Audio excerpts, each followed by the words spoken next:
저는 개인적으로 요한복음을 무척 좋아합니다. 요한복음에 빨간 글씨가 많아요. 달리 말하면 이제 예수님께서 직접 말씀하신 부분들이 많은 성경책이 요한복음이거든요.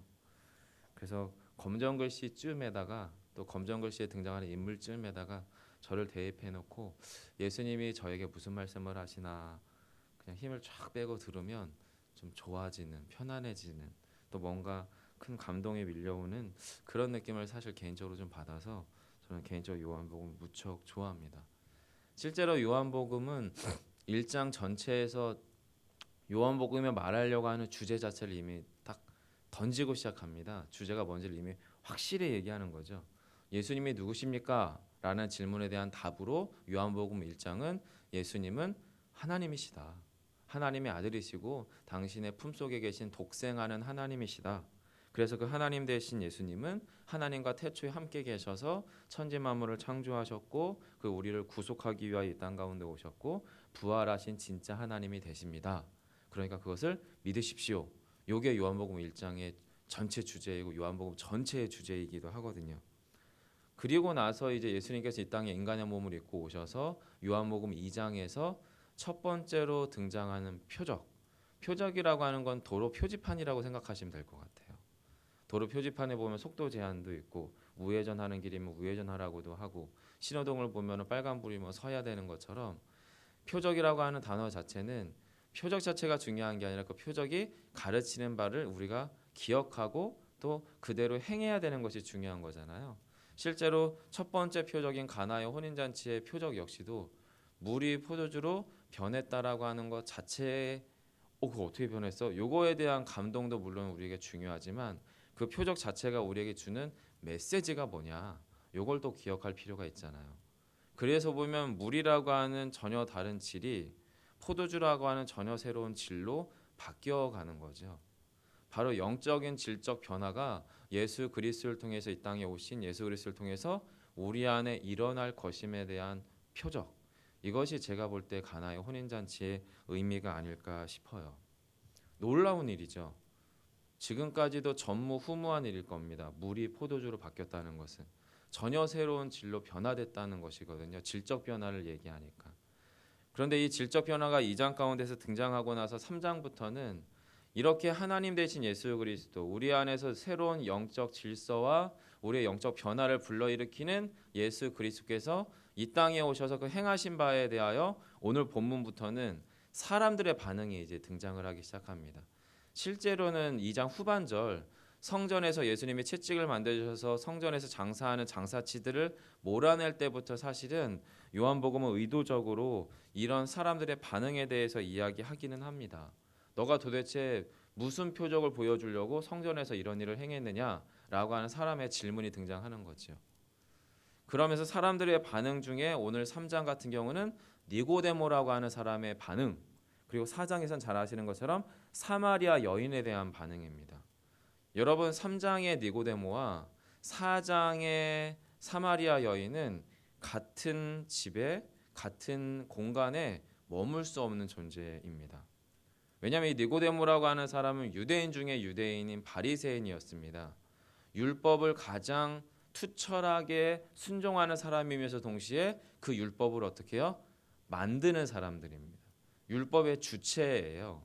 즉 유대인 중에서는 영적으로나 신앙적으로나 어떤 지도력 차원에서는 최고 정점에 있는 사람이 니고데모였습니다. 바로 바리새인이었고 또한 상현에 들인 공의원이라고 하는 요즘 표현으로는 유대인의 지도자라고 되어 있지만 예전 성경에서 유대인의 관원이라고 되어 있었죠. 관료였습니다. 정치 권력으로나 종교 권력으로나 최고 정점에 있었던 사람이 니고데모였고 반면에 이후 등장하게 되는 3장, 4장에 등장하는 사마리아 여인은 유대인들 중에서 가장 밑바닥에 있는 사람이었거든요. 즉 3장에서는 최고의 정점에 있는 유대인이 예수를 바라보는 반응과 그리고 4장에서는 가장 밑바닥에 있는 그 어떤 여인이 예수 그리스도에 대한 반응, 이 두 가지가 비교해서 보여지고 있는 게 3장과 4장인 거죠. 즉 저와 여러분에게 말씀 되신 예수 그리스도, 참 하나님 되신 예수 그리스도가 이 땅 가운데 육신을 입고 오셔서 가나의 혼인잔치 안에 잔치의 흥이 깨어져 버리고 축복받아야 될 인생들이 어그러져 있는 인생 가운데에서 물이 포도주로 변화시키기에 충분한 하나님 되신 예수 그리스도가 그 땅 가운데 오셨는데 빛이 어둠 가운데 비쳤으나 깨닫지 못하였으나 그 중에 일부 제자들은 그 영광을 보며 예수 그리스도를 믿었다라고 하는 것이 가나의 혼인잔치의 이야기인 것처럼 니고데모의 이야기, 사마리아 여인의 이야기도 같은 맥락에서 반응을 쭉 하시면 되는 것 같아요. 특별히 저는 3장과 4장의 이야기를 좋아하는 이유가 뭐냐면 인간적이어서 그렇습니다. 2장은 기적이라고 하는 게 등장하잖아요. 말이 안 되는 기적이고 비상식적인 기적이고 상식 밖에 있는 일이 일어난 기적이기 때문에 그 기적을 맛보지 않는 저의 인생의 초라함을 비교하면 가나의 혼인잔치는 솔직하게 부담스럽습니다. 하지만 여러분 3장과 4장은 다른 방식입니다. 예수 그리스도께서 그냥 이야기를 하세요. 차근차근 조근조근. 오늘 본문에서도 여러분 니고데모와 대화를 할 때 예수님이 진실로 진실로라고 계속 반복적으로 이렇게 얘기합니다.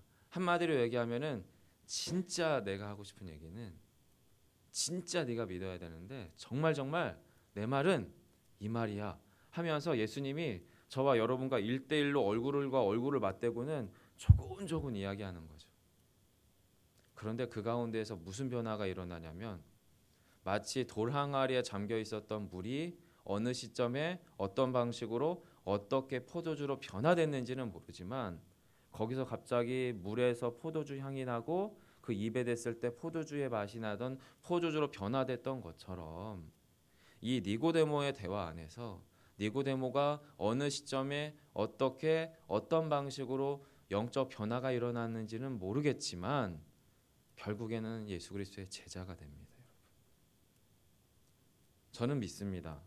예배도 설교도 기도도 저와 여러분이 예수를 만나는 그 어떤 영적 행위도 그 가운데서 우리가 진실로 주님을 하나님의 아들로 인정하고 믿고 우리의 모든 전제, 우리의 모든 고집, 우리의 그 어떤 죄악됨을 진실로 내려놓는다면 저와 여러분 가운데서 주께서 행하실 일도 그 일이라고 믿어요. 그래서 저는 개인적으로 3장과 4장을 좋아해요. 특별히 오늘은 두 가지 주제를 살펴보려고 하는데 첫 번째는 본문에서 니고데모가 예수님을 만났던 그 시간입니다. 그게 2절인데요. 여러분 2절 한번 같이 읽어주세요. 시작.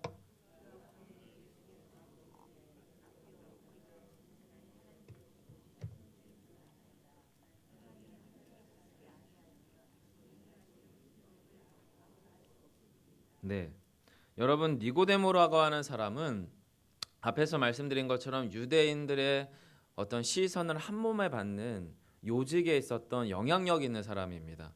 정치적으로도 그렇고 종교적으로도 그렇고 사회적으로도 그렇고 그리고 어쩌면 꽤나 부유한 사람이었을 수도 있겠고요.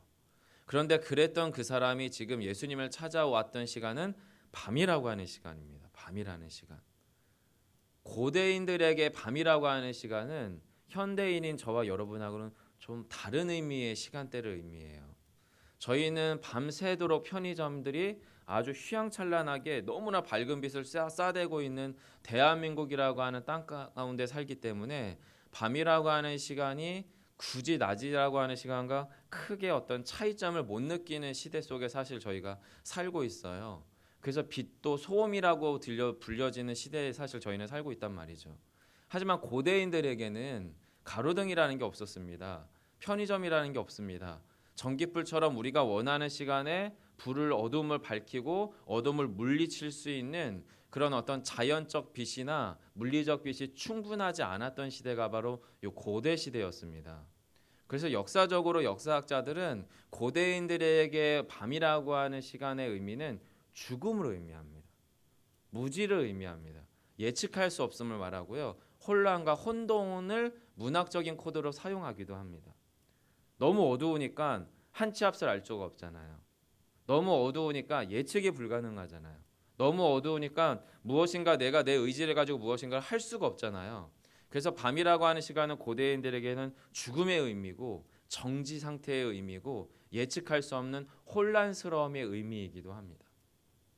이런 문학적인 코드를 조금 제끼고라도 이 니고데모라고 하는 사람에게 밤이라고 하는 시간에 왜 예수님을 찾아갔느냐? 첫 번째로는 니고데모에게는 고뇌가 있었어요. 고민이. 아무리 봐도 가나의 혼인잔치 사건이나 그 예수 그리스도를 관련된 주변에서 그분 주변에 일어나는 그 모든 일들을 유심히 살펴볼 때에 이분이 무엇인가 있는 분, 오늘 표현으로 이야기하면 하나님께로부터 오신 자, 출처가 하나님 아버지께서 전능하신 하나님께서 보내신 그 어떤 분이 분명하구나라고 하는 것이 마음속에 믿겨집니다. 하지만 본인은 낮에는 예수 그리스도와 대척점에 서 있어야 되는 바리새인입니다. 유대의 관료입니다. 예수 그리스도와 가까워질래야 가까워질 수 없는 낮이라고 하는 시간을 지나고 해가 지고 나서 혼자 은밀하게 골방 가운데 머물기 시작할 때는 주님은 과연 나에게 어떤 분이어야 하는가라고 하는 영적 고뇌가 찾아오는 시간이 니고데모에게 있어서의 밤이라는 시간이었습니다. 동시에 니고데모가 예수 그리스도를 찾아갔던 밤이라고 하는 시간은 자신이 예수 그리스도를 찾아가기에 가장 안전한 시간입니다. 왜냐하면 고대인들에게 밤이라고 하는 시간은 정지의 상태고 쉼의 상태고 아무것도 하지 않아야 되는 내일 낮에 무엇인가를 하기 위한 재생산의 시간이기 때문이에요. 실제로 들판에 자라고 있는 벼이삭들도 그 알곡이 여무는 시간은 낮이 아니라 밤이라고 해요. 그리고 새로운 생명의 잉태함들도 대체로 밤에 일어나겠죠. 즉 밤이라고 하는 시간은 죽음이라고 하는 의미를 가지고 있지만 동시에 그 안에 인간이 아무것도 하지 않는 영적 재생산의 시간이기도 합니다. 그래서 지금 니고데모는 밤에 아무도 자신이 어떤 사람인지 시선을 주목하지 않은 밤의 시간에 가장 어두움의 깊은 시간에 예수님을 찾아가게 되는 거지요. 그리고 그 가운데 예수님과 얼굴과 얼굴을 맞대고 얼굴만 인식할 수 있는 가장 작은 불빛, 그것이 호롱불이 될지 촛불이 될지 그 무엇이 될지 모르겠지만 예수님과 자신의 얼굴만이 보여질 수 있는 가장 최소한의 빛 가운데에서 예수님과 얼굴을 맞대서 가장 영적인 내밀한 시간을 갖기 시작합니다. 그리고 그 가운데에서 예수님과 니고데모는 영적인 깊은 대화 속으로 들어가게 되죠. 그런데 니고데모는 주저하고 있어요. 사실은 2절이 그런 의미입니다. 예수님, 당신은 하나님께로부터 온 사람이 맞는 것 같습니다. 우리가라고 하는 표현을 쓰죠. 내가 볼 때가 아니라 우리가. 그러면서 왜냐하면 하나님이 함께 하시지 않으면 당신이 행하시는 이 표적은 아무도 할 수 없기 때문입니다. 니고데모의 관점을 의미합니다. 인과적이죠. 원인은 뭐냐면 예수님이 이 땅 가운데 오셔서 행하신 그 일, 이것이 원인입니다. 물을 포도주로 바꾼 사건이나 그 이상의 그 여러 가지 사건들을 볼 때에 이것이 원인으로 결과가 뭐냐면 당신은 하나님께로부터 오셨습니다 라고 하는 인과적인 관계 안에서 예수 그리스도를 판단합니다. 달리 말하면 상대적인 의미죠. 그 어떤 원인이 내게 제공됐기 때문에 결과적으로 예수님은 이런 분이어야 한다. 예수님은 이런 분이야 라고 하는 자신의 인과적인 틀 가운데 니고데모는 머물러 있습니다. 성도 여러분, 저와 여러분 예수 그리스도를 믿으시는 이유는 무엇입니까? 기도하면 그 기도를 들어주시기 때문에, 예수 믿으면 천국 간다고 했으니까, 내 삶의 고난과 쓰라린 여러 가지의 고통의 순간들을 주님과 같이 있으면 그것들을 어떻게 해소할 수 있으니까, 혹시 그런 원인과 결과 관계 가운데에서 예수 그리스도에 대한 우리의 이해와 믿음이 혹시 머물러 계시진 않습니까? 니고데모의 관점처럼 니고데모가 그렇게 피상적으로 겉도는 대화를 시작할 때에 주님은 전곡을 찔러버립니다. 그게 여러분 3절이에요. 읽어드릴게요.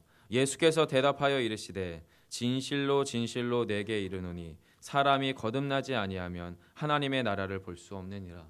어쩌면 이런 느낌인 것 같아요. 어두운 밤에 어렵게 예수님이 머무시는 밤에 그 집 문을 두드립니다.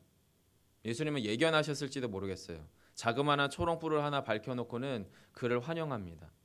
그런데 이미 자신이 올 거라고 하는 걸 예견한 듯한 예수님의 자신감이 있는 표정, 이미 알고 있었다라는 표정으로 편안하게 그를 환영하는 예수 그리스도를 보고 니고데모는 겁을 먹습니다. 그리고 주저합니다. 얼굴이 보이지만 예수님을 제대로 마주쳐 보지도 못하고 우물쭈물하면서 2절의 이야기를 하는 거죠. 예수님께서 인자한 눈빛과 따스한 눈빛으로 그 이야기를 듣다가 전곡을 찌릅니다. 니고데모야, 내가 진짜 너한테 얘기하는데 사람은 거듭나지 않으면 하나님의 나라를 볼 수 없다. 니고데모에게 낯설기 시작하여 거듭난다는 단어도 이상하지만 하나님의 나라를 볼 수 없다는 단어도 그에겐 낯섭니다. 성도 여러분, 우리가 기억해야 되는 게 뭐냐면요, 지금 3절과 5절에 보시면 거듭난다라고 하는 말이 지금 5절에 보시면 물과 성령으로 났다라고 하는 표현을 하고요, 그리고 예수님은 무슨 얘기를 하고 있냐면 하나님의 나라를 3절에서는 볼 수 없다, 그리고 5절에서는 하나님의 나라를 들어갈 수 없다라고 표현하고 있어요. 달리 말하면 거듭난다는 것은 물과 성령으로 나는 것을 의미하는데, 거듭나야만, 그리고 물과 성령으로 나야만 하나님의 나라를 볼 수 있고 하나님의 나라를 들어갈 수 있다라는 겁니다. 즉 거듭남이라고 하는 것은 하나님의 나라와 관련되어져 있는 그것인데, 이 거듭남이라고 하는 것이 지금 본문에서 예수 그리스도를 통해서 우리 안에서 일어나는 그 어떤 일을 말하는 겁니다. 예수님이 십자가에 죽으셔서 부활하셨어요라고 하는 지식을 우리 안에 입력한다고 해서 그것이 거듭난다는 의미가 아니라는 거예요. 하나님의 나라를 볼 수 있게 하고 하나님의 나라를 들어갈 수 있게 하는 것이 거듭남입니다. 즉 저와 여러분 가운데 성령을 통해 예수 그리스도께서 우리에게 행하시는 그 거듭남이라고 하는 것은, 우리가 이 땅을 살든 저 하늘나라에 속해 있는 천국에 가든 이 땅에서 예수 그리스도를 통해서 하나님의 나라를 볼 수 있게 하는 그것이고요, 또한 우리가 아직은 하나님의 약속한 천국에 머물러 있지는 않지만 그 천국에 들어갈 수 있게끔 하는 게 거듭남이다라는 겁니다. 그렇다면 저와 여러분에게나 니고데모에게, 니고데모의 이야기 중에서 거듭난다라고 하는 단어는 중의적 표현이라고 하는 걸 박철원 목사님이 예전에 하셨죠. 이미 어제. 위로부터 난다라는 의미가 있죠. 그리고 물과 성령이라고 할 때 이 물이라고 하는 것도 요한복음이라고 하는 성경 안에서 물이라고 하는 키워드로 사실은 성경이 쭉 풀어집니다. 그래서 2장에서도 물이 포도주로 바뀌지요. 그리고 4장에서도 수가성 여인을 찾아갔을 때 예수님이 내가 목이 마르니 물을 달라고 이야기합니다. 그러면서 내가 누구인 줄 알면 너는 나에게 생수를 구했을 것이다 라고 하면서 물이라고 하는 키워드로 요한복음이 쭉 해석이 되어져요. 어쨌든 그러면 요한복음 안에서 물이라고 하는 단어는 달리 말하면 예수 그리스도와 그 만난 영혼 가운데 있는 놀라운 영적 변화를 불러일으키는 생명력을 말합니다. 그리고 이 생명력은 예수 그리스도의 말씀으로부터 출발하는 게 요한복음의 물이라기 가지고 있는 의미예요. 사랑하는 성도 여러분, 그러면 하나님의 나라를 볼 수 있게 하고요, 하나님의 나라를 들어갈 수 있게 하는 것은 예수 그리스도 십자가에 죽어 부활했다라고 하는 정보가 내 머릿속에 머무는 것이 아니라 그 정보를 포함해서 예수 그리스도가 실제로 나 안에서 역사하시고 성령께서 주장하심으로 내가 이 땅에 있으나 하나님의 나라를 보며 내가 이 땅에 있으나 하나님의 나라에 속한 자로 살아갈 수 있게 하는 그것, 그 영적 변화, 그 놀라운 영적 생명력, 이것이 바로 지금 니고데모가 예수 그리스도와 만나며 그 안에서 일어나는 영적 변화임을 여러분 믿으시기 바랍니다. 즉 저와 여러분이 이 새벽 시간에 설교 시간을 통해서든 기도 시간을 통해서든 우리가 하는 그 모든 영적 행위를 통해서 우리 안에 예수 그리스도를 봐야 됩니다. 이 땅에서 우리가 예수 그리스도가 통치하시고 예수 그리스도가 우리를 다스려 나가시는 삶의 원리 안에서 내 삶의 순간순간 주님께서 나와 지금 함께 하시는구나, 이것을 확증하며 살아가야 된다는 거예요. 니고데모가 밤 시간에 그렇게 찾아왔을 때에 주님은 그 니고데모에게 그런 일들을 하시는 거죠. 혼란스러웠던 것 같습니다, 니고데모가. 그래서 9절에서 이렇게 여쭤봐요. 니고데모가 대답하여 이르되 어찌 그런 일이 있을 수 있나이까? 그러면서 쭉 10절로부터 쭉 이야기하는 것이 무슨 이야기냐면 구약의 출애굽에서의 그 구리뱀이 들렸던 것처럼 인자도 들려야 할 것이다라고 하는 이야기를 하지요. 여러분 그것이 14, 15절인데요. 같이 읽도록 하겠습니다. 14, 15절입니다. 시작. 모세가 광야에서 뱀을 든 것 같이 인자도 들려야 하리니 이는 그를 믿는 자마다 영생을 얻게 하려 하심이니라. 아멘. 여러분 이곳에서 무슨 이야기를 하냐면 예수님께서 모세가 뱀을 들었던 그 어떤 퍼포먼스처럼 예수님도 이 땅 가운데서 들려져야 될 것에 대한 이야기를 하는 겁니다. 당연히 우리 모두가 압니다. 그 사건이 무슨 사건인지. 십자가의 사건을 의미하는 거지요. 그런데 이 십자가의 사건이 이제는 우리 안에서 정보로서 다가오는 게 아니라 이것이 내 안에서 일어난 놀라운 영적인 그 어떤 사건으로 그 가운데 일어설 것에 대한 이야기를 합니다. 니고데모와의 이 대화 중에서 예수님은 십자가에 들려 있지 않으셨어요. 하지만 언제? 예수님이 억울한 방식으로 그 산헤드린 공의회의 뜰 가운데 법정 가운데 서게 되고 그 가운데서 억울한 방식으로 십자가에 달려 고난당하시는 과정을 보시고 죽으심을 누가 봅니까? 니고데모가 봅니다. 그리고 깨닫습니다. 아, 주님이 하신 그 얘기가 이 말씀이시구나. 그리고 니고데모는 그제서야 하늘나라를 보고 하늘나라에 속한 자가 됩니다. 사랑하는 성도 여러분, 저와 여러분 가운데 주님께서 행하신 일도 이 일 아니겠어요? 그래서 그 일들에 대하여 16절부터 나머지 21절까지는 하늘의 일로서 그 일들을 정리하시는 거예요. 정리. 12절에서 이렇게 얘기하잖아요. 니고데모에게 내가 땅의 일을 말하여도 너희가 믿지 아니하거든. 하물며 하늘의 일을 말하면 어떻게 믿겠느냐? 그 하늘의 일이 16절부터의 그 일입니다. 우리가 알지 못하는 그 어떤 시점, 하나님의 때, 하나님의 태초의 그 어떤 시점에 하나님께서 하신 일이 무엇입니까? 16절 하나님이 세상을 이처럼 사랑하사 독생자를 주셨으니 이는 그를 믿는 자마다 멸망하지 않고 영생을 얻게 하려 하심이니라. 아멘. 어떤 시점인지 몰라요. 어떤 방식인지 몰라요. 물이 포도주로 바뀌는 시점처럼 니고데모의 영혼이 예수 그리스도를 만남으로 그 내면이 변화가 불러일으키는 것처럼 주께서 정하신 창세전의 그 어떤 날에 당신의 아들 독생하시는 당신의 품속에 계신 하나님 되신 예수 그리스도를 이 땅 가운데 보내셔서 인간의 몸을 입게 하시고 고난당하게 하시고 십자가에 못 박혀 죽기까지 그 일을 행하시게 하시던 그 일, 하늘의 그 일은 언제 어떤 방식으로 어떻게 이루어질지는 몰랐지만 그 일이 이루어집니다.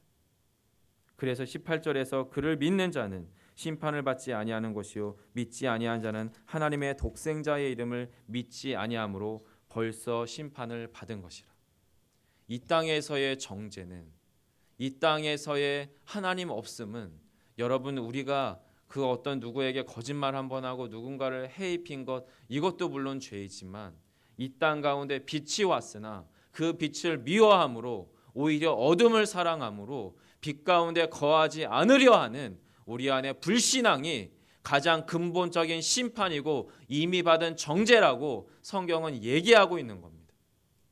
왜냐하면 예수 그리스도의 십자가의 사건은 이미 저와 여러분에게는 과거가 돼버렸어요. 니고데모의 대화가 완성형이라는 겁니다. 이미 그것은 과거의 역사적 팩트로 남겨져 있는 이 시점 가운데 계시가 100% 활짝 열려있는 이 상황 가운데서 저와 여러분의 불신앙은 더 이상은 이제는 핑계치 못할 상황이라는 겁니다. 우리의 삶 가운데 예수 그리스도의 십자가의 복음이 이미 완전히 들어와 있고 완전히 열려져 있는 상황에서 저와 여러분이 취하셔야 되는 태도는 아주 단순합니다. 예수님은 나에게 누구시냐? 그리고 내가 그분을 위하여 이 땅 가운데서 어떤 빛된 인생으로 살아가야 될 것이냐라고 하는 그 거룩한 부르심의 싸움 가운데 저와 여러분이 속해 있다라는 것입니다. 니고데모의 그 대화 가운데에서 저는 그 묵직함을 느낍니다. 그리고 니고데모가 찾아온 그 밤 시간 가운데에서 저는 저의 영적인 고뇌를 느낍니다. 저의 죄악의 어두움을 느끼고요. 저의 은밀함을 느낍니다. 그리고 주님과의 그 친밀한 밤의 시간이 그리운 사람 중에 한 사람이 바로 나구나라는 걸 깨닫습니다. 저희가 이 설교가 마쳐지고 기도쯤에는 불이 꺼질 것이고 음악이 흐를 거예요. 여러분 그 가운데서 단 몇 분일지라도 예수 그리스도와의 깊은 영적 대화 가운데로 들어가십시오. 그리고 주께서 이미 저와 여러분을 위해 행하신 그 사건이 저와 여러분 안에서 어떤 영적 변화를 불러 일으키셨는지를 고백하시고 또 그 고백에 힘입어 오늘 하루도 살아내시는 저와 여러분 되시기를 간절히 소망합니다. 기도하겠습니다. 살아계신 아버지 하나님 감사합니다. 예수 그리스도 존귀하시고 아름다우신 분이 우리를 위하여 이 땅 가운데 찾아오셨고 지금 이 시간도 우리 가운데 거하십니다. 주님, 저희가 그 주님 앞으로 더 온전히, 더 정직히, 더 겸손히 나아가기를 소망합니다. 주여 말씀하여 주시고 깨닫게 하시고 주님을 향한 우리의 순전한 신앙의 고백으로 이 시간 주께 나아가게 하여 주옵소서.